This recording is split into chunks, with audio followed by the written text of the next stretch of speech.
Hello, everybody. We are here for Tuesday Talks today, and we have an amazing person called Emma Ross. Now, Emma is a mental health and a well-being therapist, and she is also a coach who's helping your self-esteem and helping you also to break unhelpful habits. So let's get Emma on here. Hello, Emma. How are you doing? I'm well. How are you? I am fantastic. Thank you very much for taking the time out and joining Tuesday Talks to share your journey with us. I've done a shorter introduction for you already, but you're the best person to expand on that and let us know who you are, what you do, and the biggest question that will start all this will be, why do you do it, Emma?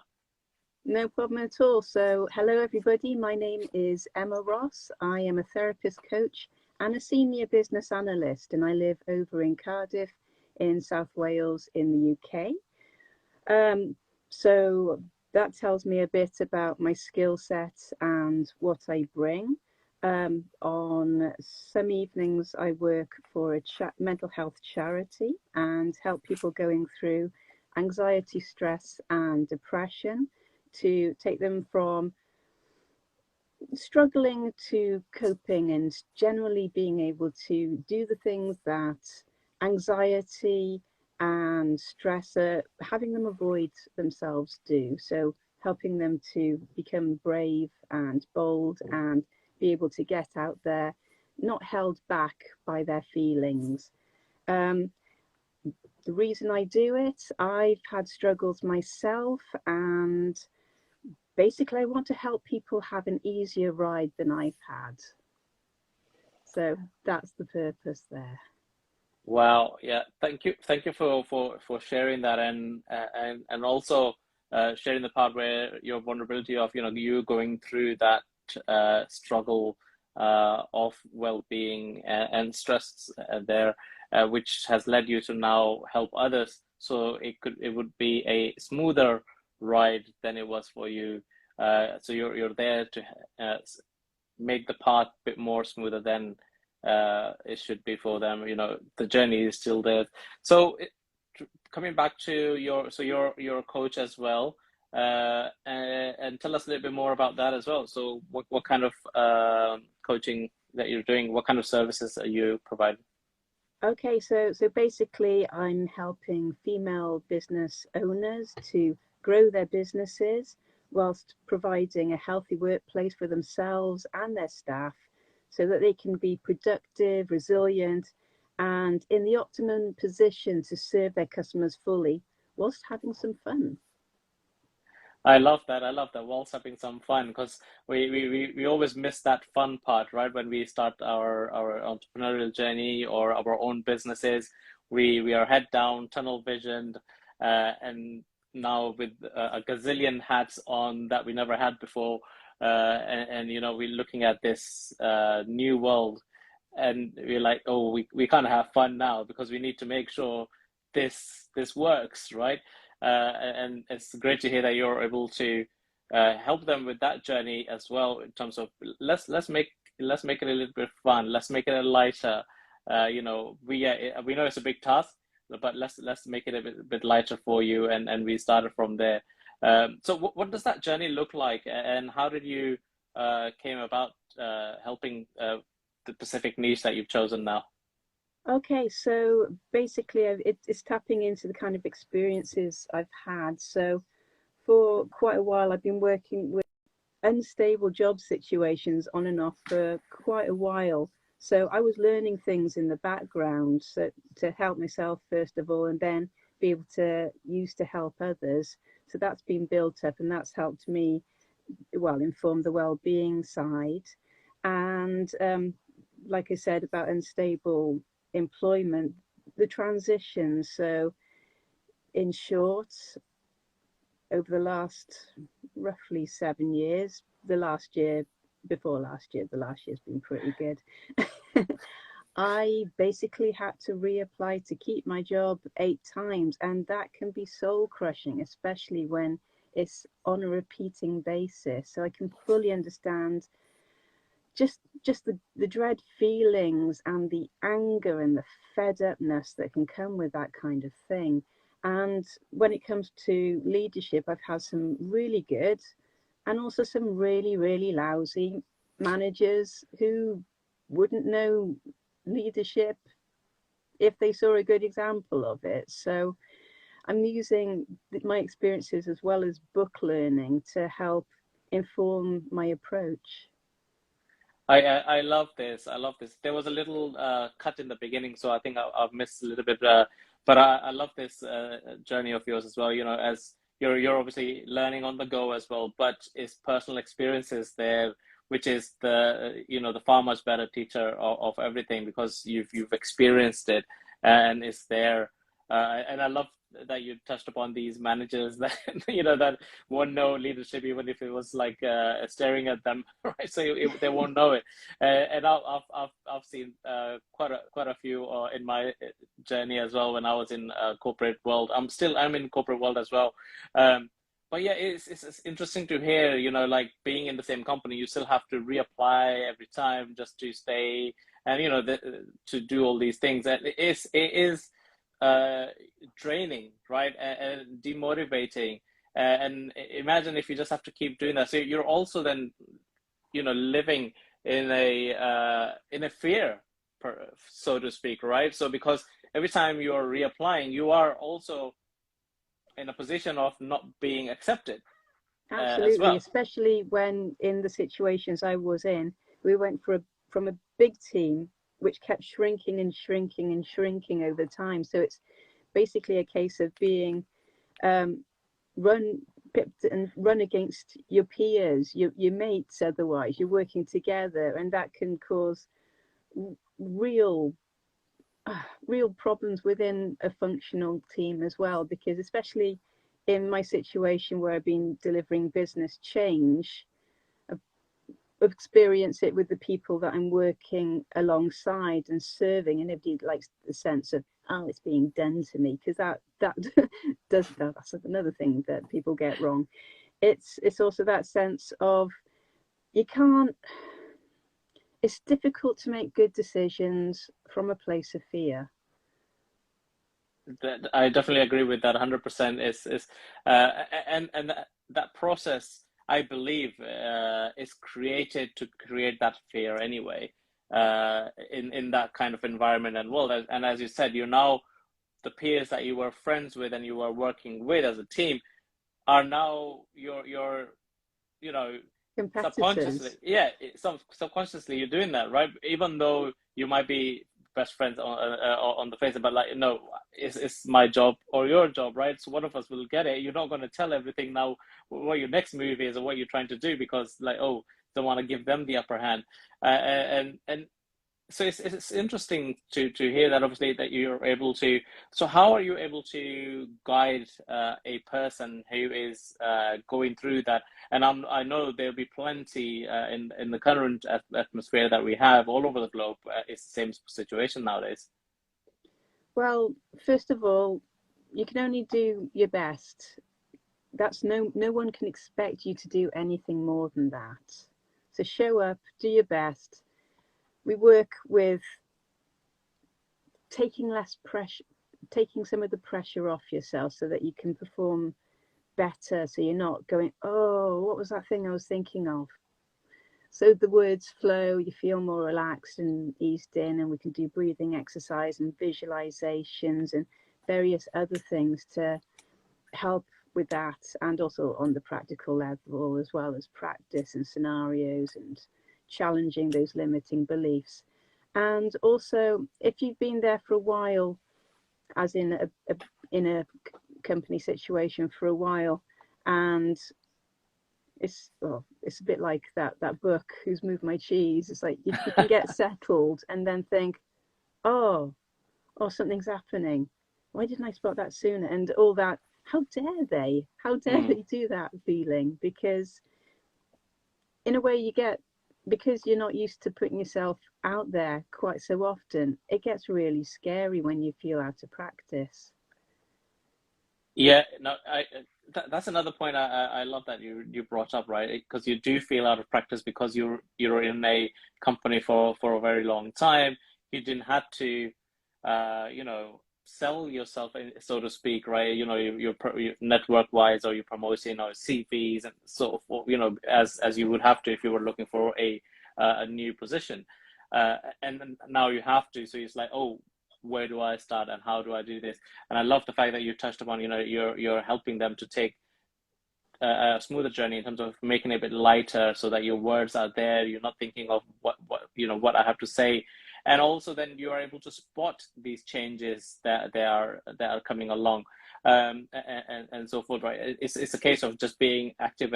What I'm hearing is the case of being active and um, present in what's happening at current time and climate, right? Instead of working through in a fear of, oh, uh, is this gonna affect me? Is this gonna affect me? Is this gonna affect me?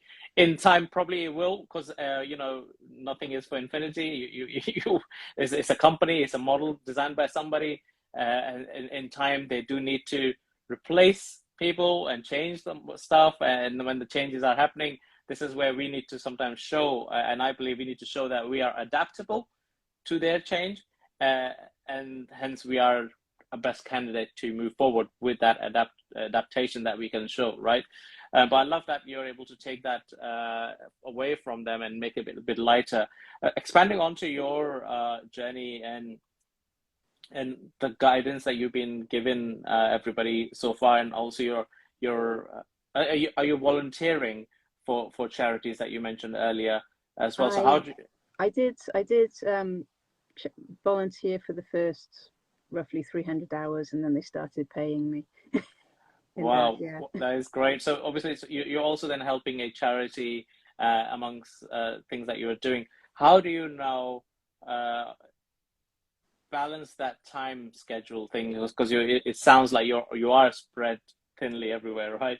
And so it's very busy. How do you, what's your best go-to thing? Are you a scheduled person? Is everything scheduled, or what do you do? I like scheduling, and the people I work with tend to as well, so they know this happens on this date or day at this time. It keeps some regularity for them. And also I work with the quadrant of basically health, leisure. I'm trying to remember what it was. It's because I align health and play or leisure together. Um, basically, there's work, health, play, and um, basically social family time as well. Yeah. And Okay, so it's divided into those. seeing if one of those areas is too top heavy and if that works for them or not, and whether it needs a bit of realignment I within I the. I love that. I love that. That's actually a good way of looking at this. So, you're looking at this model, and you're scheduling everything according to that.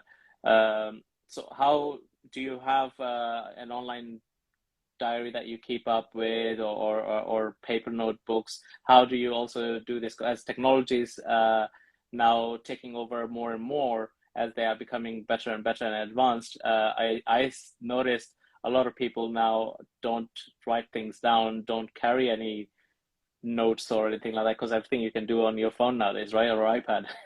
I do lean mostly towards using Google Calendar. So, for example, I've got if someone wants to book in time for a chat or an introductory call, my Calendly's hooked into that and Zoom, so we can do it that way, or whichever platform works for them. I love that. So there's in terms of you're leaning towards the adaptation of technology rather than the pen and paper, which is, you know, nothing wrong with that as well. I mean, I'm totally digital myself, but very less writing unless I need to really hone down on things. Because with the writing side of things, then I have to just remember what page it was on. So if I need to go back, I'm like flicking through the pages. Whereas on the phone or iPad, you can just search if you remember a word from that. You search for that word, and is there, and you can just continue. I like this. And so take us through a journey of, what would it look like for someone who reaches out to you and wants to work with you. So basically, they find me one of several ways. So it can be, I'm not on a directory at the moment, but I may go on to that. There's social media, there's um, word of mouth, and basically, what's the word? Where they pass your details on to someone else. Referrals. That's the one. It was an R word, but I couldn't think of what it was. And then they can book in through the Calendly or send me an email or text, because with the mental health counselling side, I work on. I don't do so much work face to face at the moment. It's been primarily across Zoom and video conferencing. We can also do text, as in like a chat room, or via email, which you have more of a delay, but it's also more involved. It depends on what kind of ways suit that person as well to work. So, for example, if they're dyslexic, then writing probably wouldn't be as attractive to them. So it's very much what they prefer. And if all fails, or if, for example, the connection wasn't great, we're back onto phone. But I find it's helpful to at least for them to know what I look like, because without that, you know how when you talk to someone you've never seen, you kind of create a picture of what they look like, and it's not quite as reality pans out to be. It can be a bit like that. But I'm also aware when it comes to the online disinhibition effect, which is what they talk about a lot in social media and studies about working online. Because of this medium being so fluid and used for social interactions more than something serious, sometimes people can overshare and then think, oh crap, what did I say? So what I need to do when I'm working with people online is actively, in a way, sometimes slow the pace so they don't overshare and then think, oh no, they're doing it that way. So that's quite interesting, and amazing to hear that you're able to reach out. They're able to reach out to you whichever way is possible, and you're available on most of the platform and mediums there. Even phone being the last resort there, right? Which is a great journey for someone. Then they connected, and so once they are with that, and so is that. Do you have any certain routine, or some people like to call them rituals, that you carry out on daily basis that keeps you also going? Like everybody, you must get some downtimes where, like, okay, I don't want to really pick up or sit in front of a monitor today. So what do you do that time?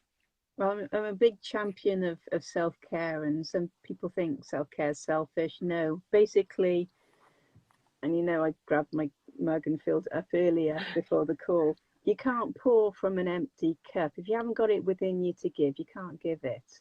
And if you attempt to, then you can't perform at your fullest and your best. So it much like a battery, if it winds down, you've got to top it up again. You've got to recharge it. If, for example, this was running at 3%, I'd be like, and I'd want to charge it and put it in, like to replenish the battery. With people for themselves, they're like, I can keep going, but they're not doing themselves any favors if they do that. So what are you? So as you said, you're a big believer on recharging yourself and resetting. I would say as well. What do you recommend the people who you just mentioned, who just keep going, and obviously there comes a moment then when they crash, because the body's like, nope, stop, right? And that's I see that as too late, because I'm a firm believer like you to actually listen to your body first. If your body is let's say, there comes a moment that where you do push yourself. So, okay, let's keep going. If a situation arises, otherwise, I would like to recharge myself anyway. If I need to keep going until it's 1%, but I know I'm aware of it. So if I now, my body gives me a hint in terms of, oh, okay, I'm slowing down in terms of not feeling well because I've been going on this 1%, or mild headache, because I always believe headache is the sign from your body to stop doing whatever you're doing and sit down and rest. you know, That it, and dehydration as well can cause they headaches too. But basically, if you don't tap the brakes when you know that you're tired and you need to gather your energy again, your body's going to slam on the brakes for you, and it tends to be at a really inconvenient point in time. most of the time it is, yes. So and this is why I always say it's best to just reset yourself earlier than actually the time you need to be doing. Because if you don't have your, let's say, if you don't have your health and energy, whatever you're trying to do now would not matter that time, because you're not going to actually enjoy whatever that the result supposed to be, or whatever the reward supposed to be from what you gave your last 1% to as well, right? Exactly. And when you're running on empty like that, you're not enjoying what you're doing as much anyway, as a general rule. Yeah, that's just dragging the body. I was thinking of a car when you were just saying that, because the car, when when you're running very low and fuel, it gives you the notifications how many miles it can go. But if you're still doing it, at one point it will just stop.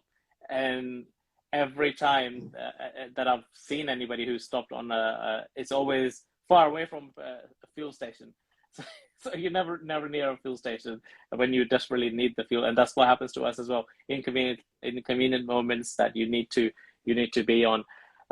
So in regards to yourself, so that's one thing that you're doing to obviously reset, refresh, and I love the analogy of the self-care. It's definitely not selfish, because even if you're said that you take time off to go and do a spa, that is part of self-care as well, because that's maybe one way you reset. Everybody is different.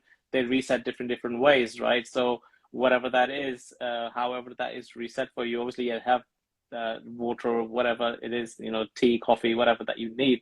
But you need to sit down, reset your mind, because it needs to also stop and slow down. Even though when we go to sleep, it's working constantly. So think of an electronic device, computers, for example, or your phone. How often do you have to, even though, let's say, if you never switched it off since you've bought it, there comes a point where you do have to switch it off and restart again, because you're like, oh, I don't know what's happening, and then you call the helpline, or go into the shop, like, it's not working, it's slowing down, and they just go switch it off and back on. That's pretty much resetting the whole device back up again, and it's fresh. Yeah, but And that's more extreme. yeah, no, exactly. So it's a case of you, as a person, you don't want to obviously get to that point where that is required for you to just being very seriously ill, and then you're on medication and all that stuff, and then you are coming back to life, for example. Just realize I mean, I'll use my example. My everything in my day is scheduled to the point of my breaks. I say breaks, to the point of my time for me as well. So if I need to, for 1 o'clock, it's my time for me to eat. I put it down as lunch. Doesn't necessarily mean I will have lunch, but it's the breaking point that I don't do anything. So I could be just sitting in the back garden, looking at the sky, or if I'm out, I'll just stop and I'll just go for a walk. If I need to eat, I will eat at that time. And then there's after another couple of hours, there's another 10-minute break, which pops up on my phone, right? Your time. And I stop everything what I'm doing, switch everything if I was on the phone in the pocket, and do what is required for me to do that time. It will just depend on the mood and what I need to do. It could be just listening to the book and I start walking, or listening to the music, whatever that is. I will just do that, because it will disconnect me from everything that is happening. Because if you continue, your brain is becoming tunnel vision. It's going to go into the tunnel, and hence then your eyes don't see anything else apart from what you are doing. If you keep continuing with it, and that's not a good way to work. You will miss out so many opportunities. You make errors. That's where a lot of human errors happen. When we say, oh, it's a human error, human errors are happening just because of that, because we are overworking into the time that we don't see anything in terms of if there were any errors to happen, right? Yes, and when it comes to self-care, it can be lots of different things you can do to help replenish yourself. Bubble baths are great, but it's not all about bubble baths. It's food, it's water, it's sleep, it's exercise. If you think of those four and you need to work on some of them, start with whichever is easiest first and make some traction that way, and then work on to the other ones. When it comes to, you were saying about working late or overworking, quite often when someone's doing that, it's the beliefs that are running in their head. So basically the I will love you if type statements. So do well, achieve, be the best, that kind of thing, which can be in conflict with other beliefs and things they're taught as well. And a lot of the time it's seeking approval and recognition, but spending ages in the office can also, or whatever work you're doing, can also be avoidance of something else. So for example, I was talking to someone the other day and they were saying about how they will pick up extra shifts, the money helps, but it is because they're avoiding things that they don't want to look at and deal with. And the thing is, you can run away from it and try to avoid it, but when everything stops, like when you sleep or meant to sleep, it all catches up again, and then people are having sleepless nights or broken sleep, and it's affecting them that way, because then they're waking up tired, they're lacking in energy, they're not performing that way, and so it cycles round.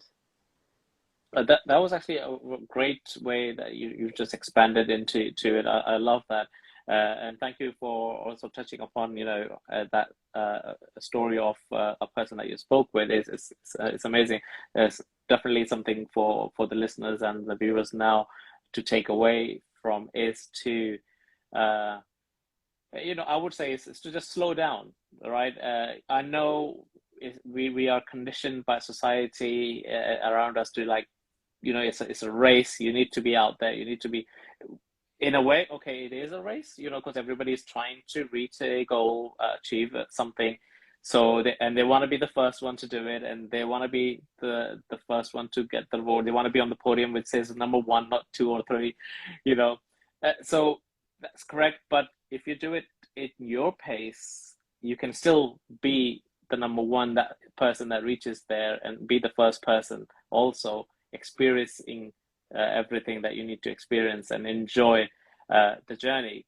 Absolutely. And what a lot of people are doing as well is, for example, if they're starting out on something like setting up their own business, which quite a few people have been doing recently on the side, is they're comparing where they are now to where someone else is who've already been doing it for longer. So they're comparing basically the start of their race to the middle of someone else's, and I think, oh, I'm never going to catch it. But you go at your own pace, you learn, you each bring your own unique qualities to it.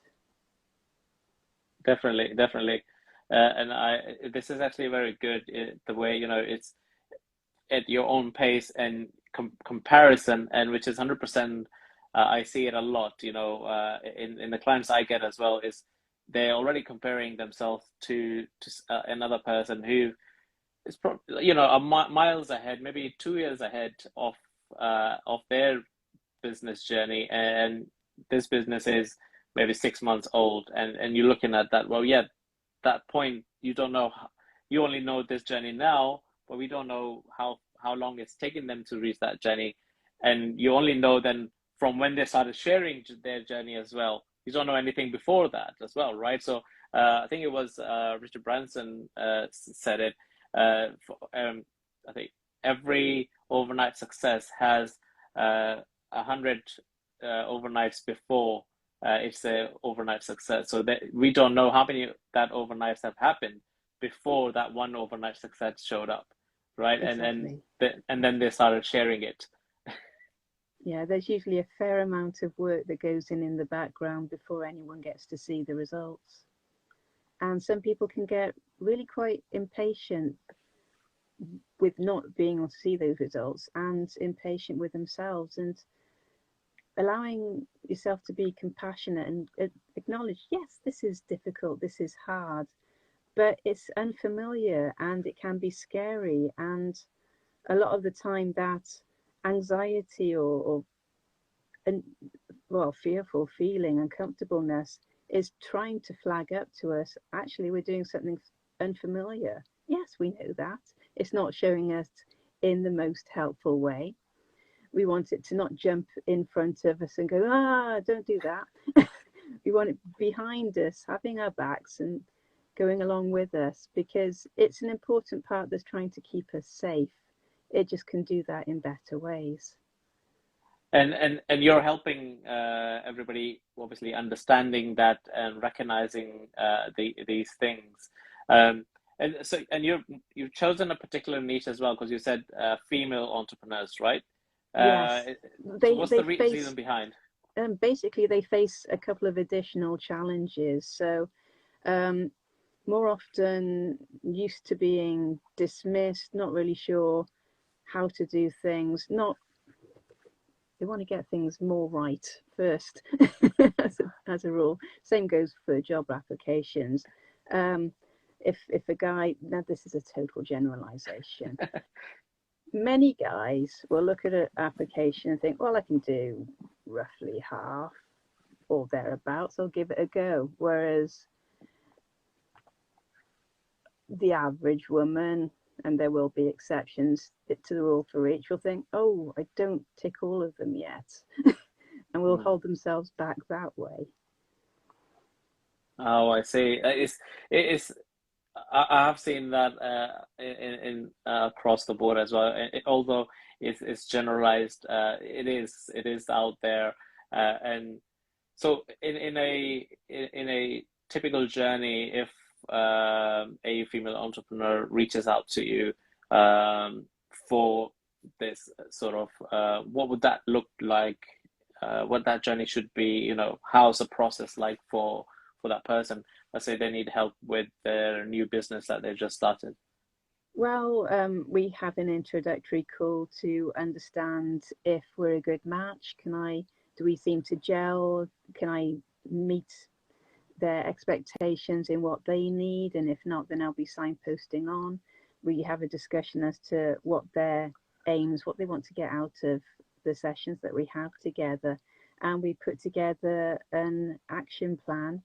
They tell me what the priorities are, and we work through each of those in turn and track progress as well. And also get down to purpose and values, what kind of things that are driving them, because ultimately the more authentically they can show up, the better. And a lot of people think,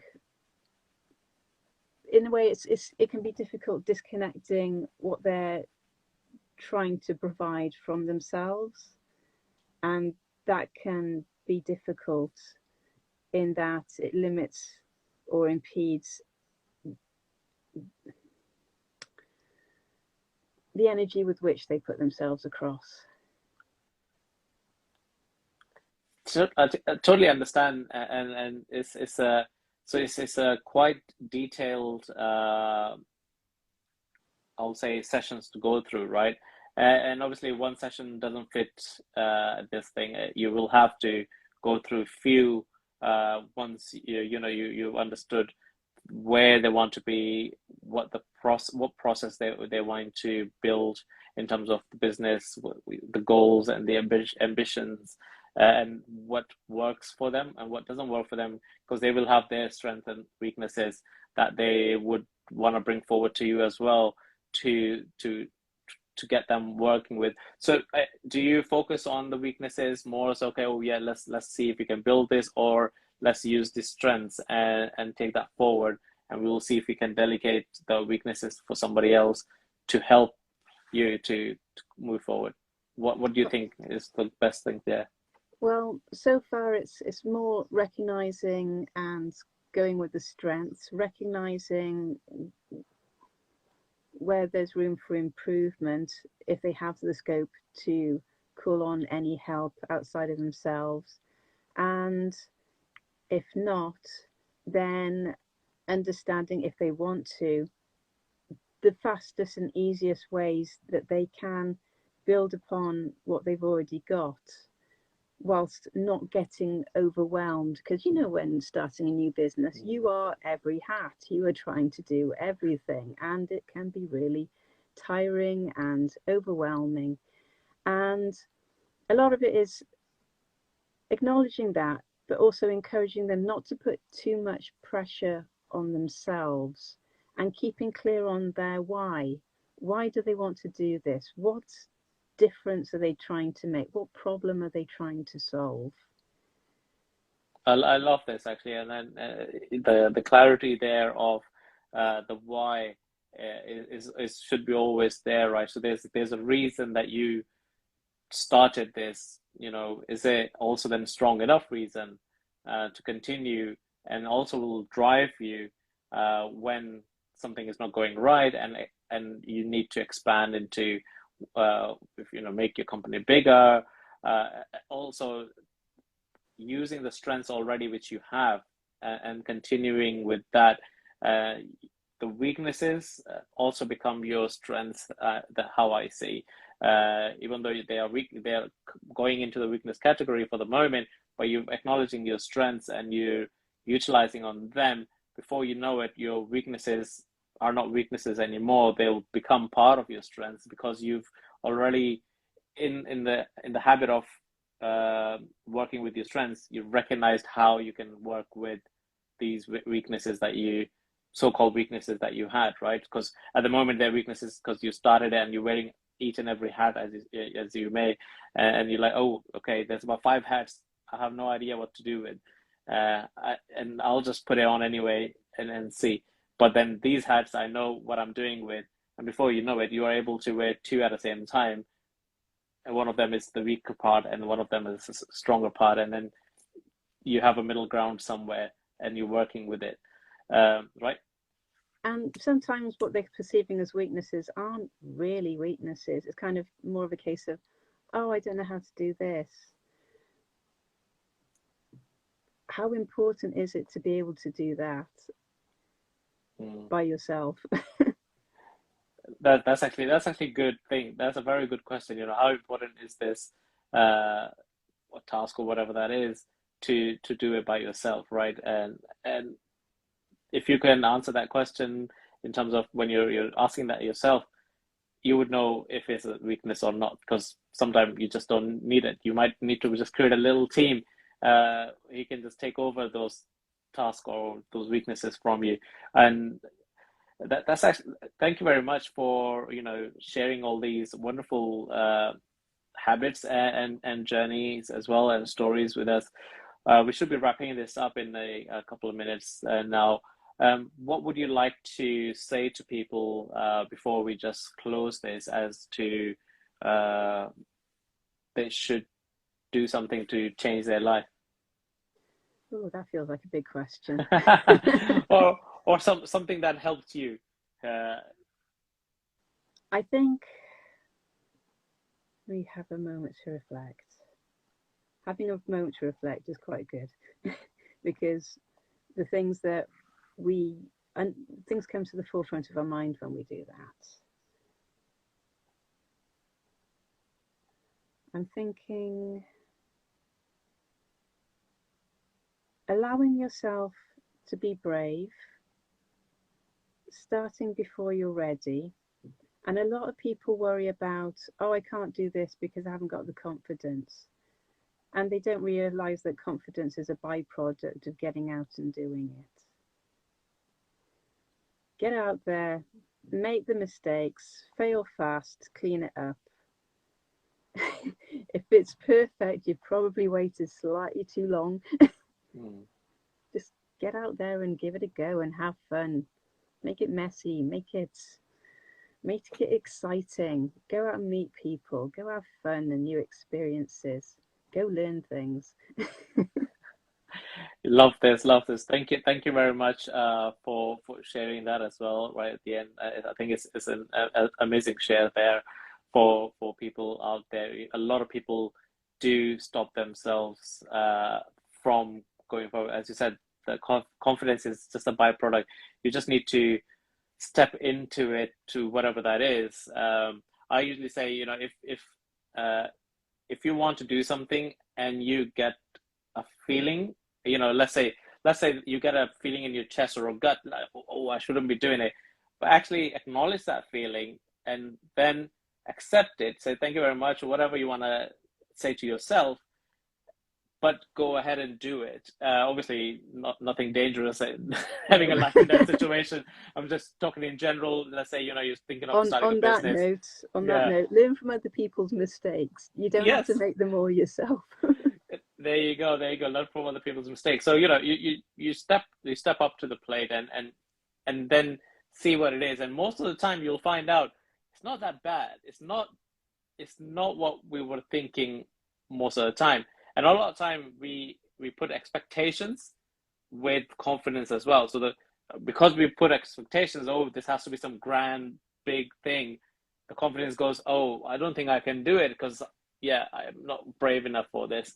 Uh, and it's a case of just like right, step out and let's see how that is and take the journey as it comes. I would like to say thank you very much, Emma, for your time and such an amazing share that you've shared with us, and definitely lots of aha moments for people to take away, golden nuggets there.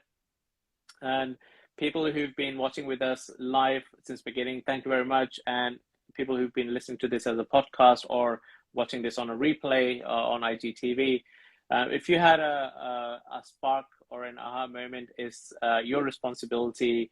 It's our responsibility now to share this episode with whoever and whomever that's just come to your mind, because we don't know who's just woken up or gone to bed thinking of a better day. And if you had that spark moment, you know, it might just create that similar spark to them or even a better spark, who knows. And all we need is a spark to start our engines and start our thought process, taking that step forward, and the rest is history. Then we, you know, they already created the history from that spark. And that's all I will say to everybody, and thank you very much, everybody. We will see everybody next Tuesday with another amazing person. Emma, thank you very much. Thank you. Okay, bye bye. Bye bye.